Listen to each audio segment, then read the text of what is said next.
আমরা একসাথে গণ অভ্যুত্থান করেছি, একসাথে, যেটা জামাল ভাই বললেন, আমরা বারবার জেলে গিয়েছি, আহত হয়েছি, গুলিবিদ্ধ হয়েছি, ফ্যাসিবাদের নির্যাতন ভোগ করেছি।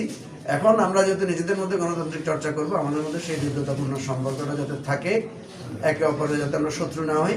এবং আমি অনুরোধ করবো জামাল ভাইকে, উনি যদি নিজে নাও পারেন, উনি বিএনপি নেতৃবৃন্দকে পাঠাবেন প্রত্যেক এলাকায়, যাতে একটা সম্প্রীতির মিটিং প্রত্যেক এলাকা কেন্দ্রিক, ইউনিয়ন কেন্দ্রিক যাতে সেটা হয়, এবং সেখানে যাতে ওনারা সেই বার্তাটা পৌঁছে দেন। নির্বাচিত হয়েছে তার অর্থ এই নয় যে আমরা সরকারে গেলাম, আমাদের ইচ্ছা মতো যা ইচ্ছা তা করলাম।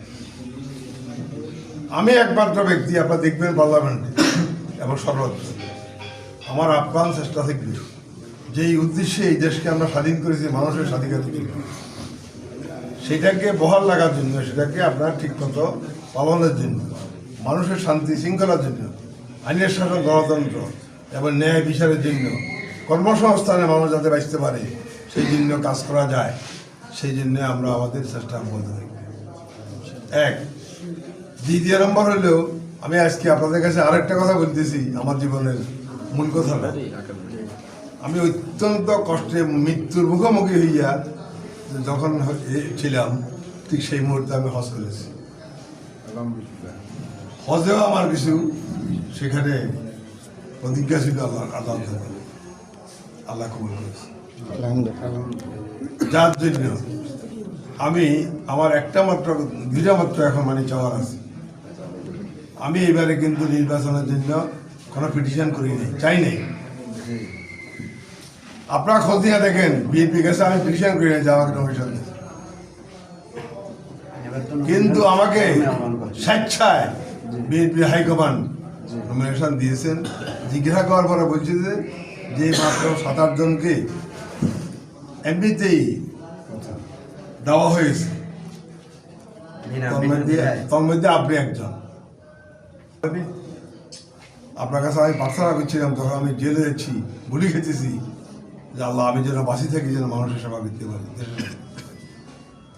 আপনি আমাকে সেটা কবুল করেছেন এবং আমি জেল থেকে বাইরে সাথে সাথেই হজ করেছি এবং 5 ওয়াক্ত নামাজ পড়ি।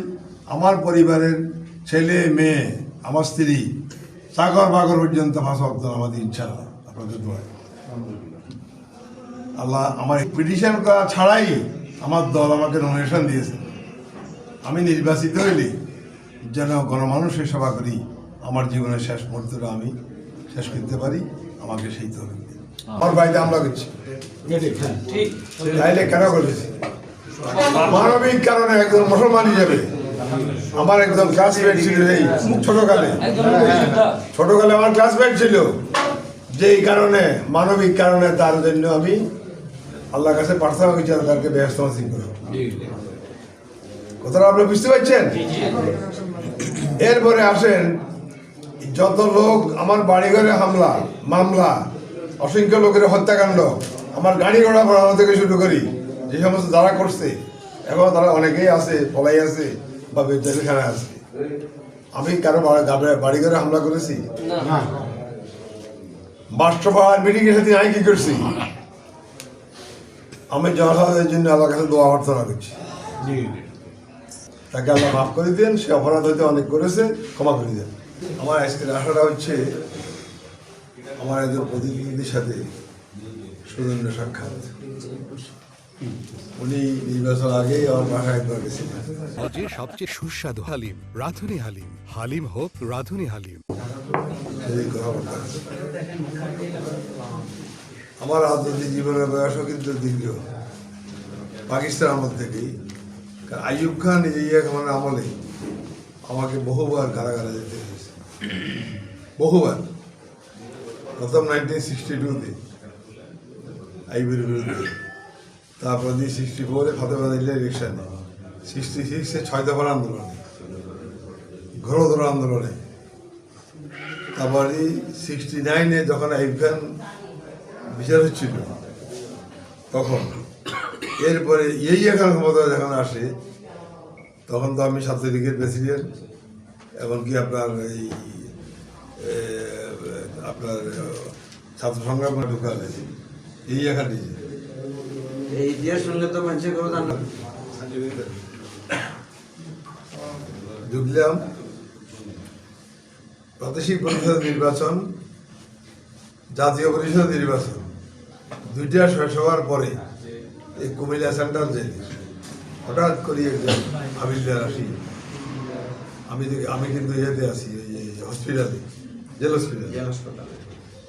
জানালা দিয়ে আসতে টুক করে বাইরে ওরকম ইয়া কিন্তু স্যার এই কিছুক্ষণ পরেই বন্ধ করো, এই এখান জাতির উদ্দেশ্যে ভাষণ দিবে।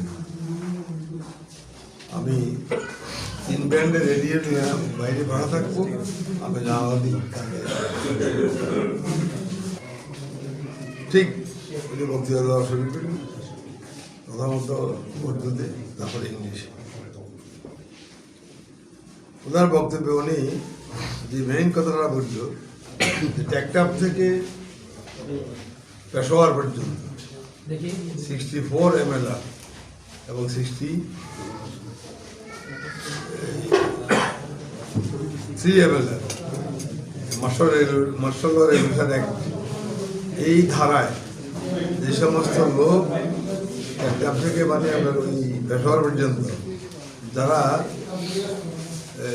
সাদা ভক্ত এবং বিচারাধীন সবাইকে বেকসুর খালাস করে দেওয়া হয়। তখন আমার মনে হচ্ছে 1 লক্ষ লোক জেলখানা একসাথে দিয়ে দিত, একেবারে না। আমাকে ফেরি লোকার সমর্থন দিয়ে আনল। আমার 1 বছর আগ পর্যন্ত ছাত্রলীগ কখনো দেরি করে দিয়ে দিতে নেই, হয় ছাত্রলীগই, ছাত্র ইউনিয়ন বেশি, ছাত্র ইউনিয়নের শক্তি ছিল বেশি। আসলাম বিশাল ভোটের ব্যবধানে পেয়েছে সর্বপ্রথম আমি বিজয়ী মুক্তিযুদ্ধ করে আসলাম। তারপর থেকে তো জীবনটাই গেল এভাবে জেলে জেলে জেলে। প্রথম পার্লামেন্ট ইলেকশন 73 প্রথম জাসদ থেকে করছেন আওয়ামী লীগের বিরুদ্ধে, ঝাড়ু থেকে করছি। এরপরে কত ভোট পাইছিলেন প্রথম? এরপরে 69 বা 3-তে আরেকটা ইলেকশন হইলো, সেটা করলাম। 66 ইলেকশনে আওয়ামী লীগ নিয়ে গেল 86। আবার 87-এর পার্লামেন্ট ভাঙিয়ে দেওয়া হইলো। 87-এর আমরা রাজনীতি যে আদর্শই করি না কেন, ব্যক্তিগতভাবে আমরা বাংলাদেশে না করি, আমরা একজনের প্রতি একজন শত্রু হতে পারি না। মঞ্জু আমার বিরুদ্ধে ইলেকশন করেছে, কিন্তু তার অর্থ এই নয় যে আমরা সেখানে যুদ্ধ করি নাই, লড়াই করি নাই, শত্রুতা করি নাই। বোর্ডে যদি উনি হয়ে যেতেন তাহলে আমি আসতাম, আর বোর্ডের আগেও উনি আমার বাড়ি গেছেন। এই কারণে আমি জওয়াহরলাল দৃষ্টান্তর এখানে আনছি। কালকে ফেরিতে ছোটখাটো দুই একটা ঘটনা ঘটছে, যেটাতে আমরা নিজেরাও মঞ্জু ভাইকে